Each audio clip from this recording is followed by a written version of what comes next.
Assalamualaikum warahmatullahi wabarakatuh. Semangat pagi anak-anak kelas 9. Jumpa kembali bersama Ibu Ida Rosdiana dan Bu Lastri Upajarwati dalam layanan bimbingan dan konseling. Layanan pada hari ini, Ibu akan menjelaskan tentang Kemendikbud RI nomor 1 tahun 2021 tentang PPDB pada TK, SD, SMP, SMA, dan SMK. Tapi, Ibu akan menjelaskan tentang PPDB SMA dan SMK saja.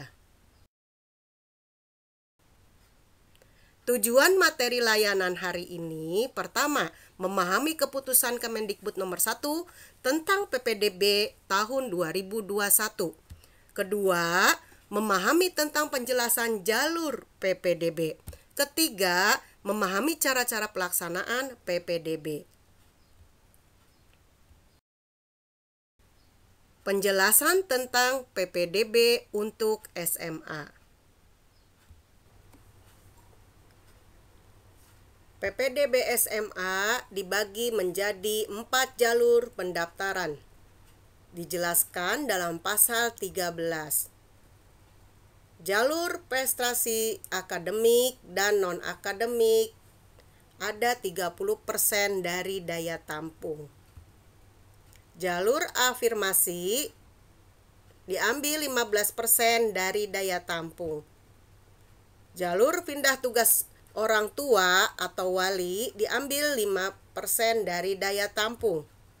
Jalur zonasi diambil 50% dari daya tampung. Apabila kalian mendaftar melalui jalur prestasi, dibagi menjadi 2, prestasi akademik dan prestasi non-akademik. Prestasi akademik menggunakan akumulasi rata-rata nilai rapot pada 5 semester terakhir, semester 1, 2, 3, 4, dan 5, serta dilampirkan surat keterangan peringkat siswa dari sekolah asal. Bukti atas prestasi akademik dan non-akademik atau kejuaraan-kejuaraan dilampirkan piagam sertifikat kejuaraan yang diterbitkan sekurang-kurangnya 6 bulan dan maksimal 3 tahun sebelum tanggal pendaftaran PPDB. Jika daya tampung untuk jalur prestasi tidak mencukupi, maka seleksi dilakukan dengan penentuan sesuai peringkat oleh sekolah. Mendaftar melalui jalur afirmasi. Keterangannya, bagi calon siswa baru yang berasal dari keluarga tidak mampu yang berdomisili di dalam atau di luar wilayah zonasi, wajib menyertakan bukti SKTM atau surat keterangan lain, baik dari pemerintah pusat atau pemerintah daerah yang telah dilakukan verifikasi data dan lapangan. Bila daftar jalur afirmasi melebihi kuota yang ditetapkan oleh pemerintah daerah, maka penentuan peserta didik memprioritaskan jarak tempat tinggal yang terdekat dengan sekolah. Pendaftaran melalui jalur perpindahan tugas orang tua atau wali. Perpindahan tugas orang tua dibuktikan dengan surat tugas dari instansi, lembaga, kantor, atau perusahaan yang memperkerjakan. Apabila terdapat sisa kuota, dapat dialokasikan calon siswa pada sekolah tempat orang tua mengajar. Penentuan calon siswa dalam jalur perpindahan tugas orang tua diprioritaskan pada jarak yang terdekat dengan sekolah. Pendaftaran melalui jalur zonasi diperuntukkan bagi calon siswa baru berdomisili di dalam wilayah zonasi yang ditetapkan pemerintah daerah. Domisili berdasarkan alamat pada kartu keluarga yang diterbitkan sekurang-kurangnya 1 tahun sebelum tanggal pendaftaran PPDB. Sekolah memprioritaskan siswa yang memiliki kartu keluarga atau surat keterangan domisili dalam satu wilayah kabupaten atau kota yang sama dengan sekolah asal. Siswa hanya dapat memilih satu jalur pendaftaran PPDB dalam satu wilayah zonasi dan dapat melakukan pendaftaran PPDB melalui jalur afirmasi atau prestasi sepanjang memenuhi persyaratan. Sekarang, Ibu akan menjelaskan tentang PPDB untuk SMK. Berbeda dengan PPDB SMA, pendaftaran PPDB untuk SMK memiliki ketentuan tersendiri yang berbeda dengan jenjang SD, SMP, dan SMA.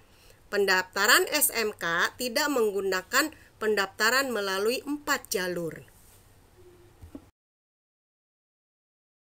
Seleksi PPDB SMK mempertimbangkan menggunakan nilai rapot pada 5 semester terakhir dan dilampirkan surat keterangan peringkat siswa dari sekolah asal. Prestasi akademik dan non-akademik dilampirkan piagam atau sertifikat kejuaraan. Hasil tes bakat minat sesuai dengan bidang keahlian yang dipilihnya dengan menggunakan kriteria yang ditetapkan sekolah. Harus memprioritaskan dari keluarga tidak mampu 15% dari daya tampung. Memprioritaskan yang berdomisili terdekat dengan sekolah paling banyak 10% dari daya tampung.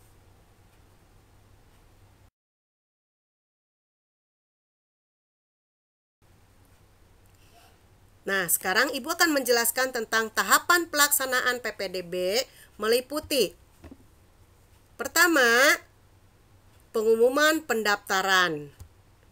Kedua, pendaftaran. Jangan lupa, tanggal pendaftaran sudah ditentukan. Yang ketiga, seleksi sesuai dengan jalur pendaftaran. Keempat, pengumuman penetapan peserta didik baru. Dan kelima, daftar ulang di sekolah yang kalian diterima.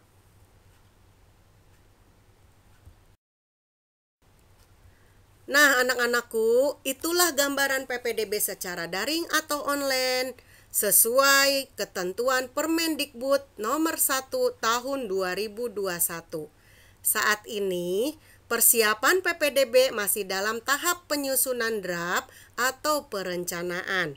Rencananya, petunjuk teknis PPDB 2021 mulai disosialisasikan pada bulan April ini.